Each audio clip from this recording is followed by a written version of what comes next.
Bonjour, bon après-midi mes amours et bienvenue sur notre page. Désolée. Il faut baisser un peu le volume, c'est ça que c'est un peu fort. Oui. Ok.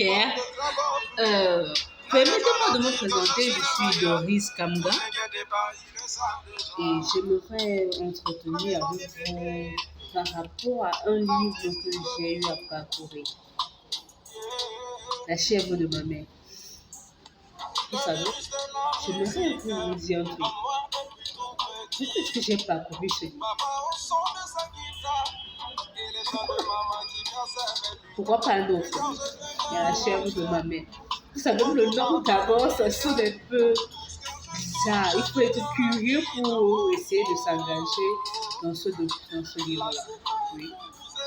Dans ce livre, j'ai appris beaucoup de choses. J'ai appris beaucoup de choses. Et je peux vous dire, j'ai appris qu'on peut quitter de rien, de zéro, pour devenir quelqu'un. Parce que parfois, je me dis, il y en a mes frères et sœurs qui disent ça. Je ne peux même pas avoir 100 francs à la fin du mois. Je n'ai pas ceci, je n'ai pas cela. Bon, par conséquent, je suis déterminée. Ma vie est tracée que je dois mourir pauvre. Non. Au 22e siècle, on ne meurt pas pauvre. J'ai ton téléphone. Je ne peux pas mourir pauvre. Les livres aujourd'hui sont quand même abordables. Parce que même sur les réseaux sociaux, tout cela vient moins cher. Je peux vous dire, La chèvre de ma mère, c'est un livre que j'ai pu chercher cela en numérique. Il y a aussi en version numérique et en support que j'avais acheté. Et pouvez-vous imaginer que cela fait plus d'un an chez moi sans que je ne parlais jamais à parcourir ce livre? Oui, plus d'un an. Cela, ça en est la chance. Et c'est pas du tout cela, j'en ai beaucoup passé. Parce que ma maman, elle, oui, mon maman, j'aime bien l'appeler papa comme ça.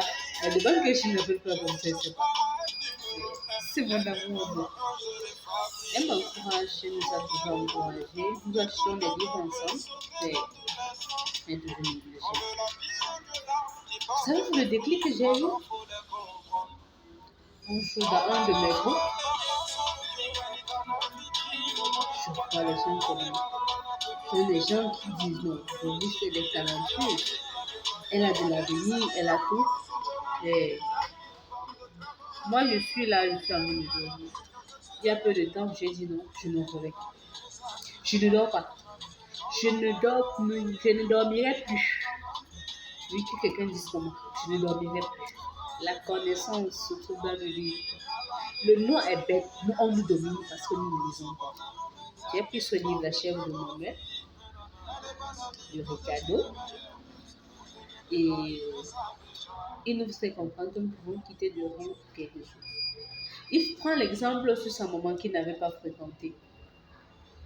Elle n'avait pas fréquenté, mais elle a su devenir riche en économisant le maigre revenu qu'elle pouvait avoir.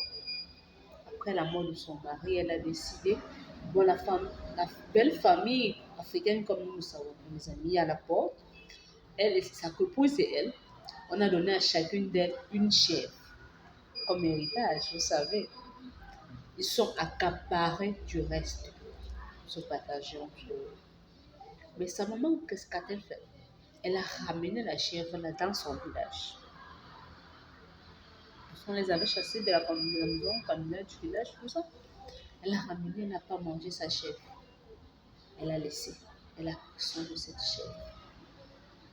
Elle a décidé de manger des herbes, de se débrouiller au champ pour nourrir ses enfants. Elle a dit, cette petite chèvre que j'ai me donnera de l'argent. C'est ainsi qu'elle a élevé sa chèvre. Et là, vous savez, les boucs sont partout. Il y en a des boucs qui sont venus, ont croisé cette chèvre. Au fur et à mesure que son troupeau sont montés, c'est comme ça que vous voyez la richesse venir. Là, maintenant, elle était capable de payer l'école de ses enfants, d'éduquer ses enfants, de les envoyer à l'école en garantissant l'avenir meilleur. Dis-moi un peu, cette table qui n'avait pas fréquenté, qui a fait cela. Toi, tu as fréquenté. Mon frère, ma soeur, tu as fréquenté. Et tu me dis, tu ne peux pas. Tu ne peux pas. Moi, même au secondaire, je ne vous trompe pas. J'avais 200 francs de venir par jour. Ouais, 200 francs. Et je ne sais pas s'il y a quelqu'un qui s'y connaît. Je viens loin ma vie. Je fréquentais vraiment loin. Je fréquentais loin. Mon père, lui, il n'était pas pauvre. Il n'était pas pauvre. Parce que première année, on m'avait mis à côté, j'avais chaud. Oui, j'avais chaud, je jouais un peu trop. Parce qu'il a changé d'établissement, on va vraiment loin de la maison.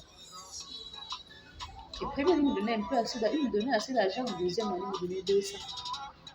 Vous pouvez imaginer 200. Une fille de la troisième. Là, je parcourais des kilomètres pour aller à l'école, à pied, aller et retour. Je me suffisais à un point où mes camarades disaient que non, la fille, si elle est bobo, on lui donne assez d'argent, elle vient d'une famille riche, tout cette fréquentation. Mais j'avais 200. Je cherchais à économiser. J'ai économisé cela. Parfois, j'essayais de me faire plaisir. Oui, c'est normal. Tu n'as pas gardé l'argent sans jamais me faire plaisir avec. On se disait non, elle est riche, non. Donc, j'économisais cela. Par la suite, vous pouvez savoir des mauvais amis, moi. Pas des mauvais amis en tant que ça, des mauvais conseils que j'avais parfois dans ma tête et tout perdu. Mais aujourd'hui, présentement, je vais vous dire, je ne suis pas encore arrivée, je n'ai encore rien. Mais d'ici que je vis en fait, que je pourrais arriver quelque part. Parce que l'esprit d'économie est là. Tu ne dois pas dire, tu gagnes 100 francs, tu manges 110 francs. Tu me dis que tu veux avancer. Non. Il faut être capable de manger 100 francs, d'avoir 100 francs, manger 50 francs ou 75 francs, économiser 27. Comme ça, nous pouvons bâtir de l'avenir meilleur. Oui, je dis bâtir quelque chose de bon. Pour arriver quelque part, il faudra se sacrifier. C'est la même chose que Ricardo dans son livre La chef de Mamie a fait. Il a économisé. Économiser aujourd'hui, il est multimillionnaire. Je ne parle pas de lui.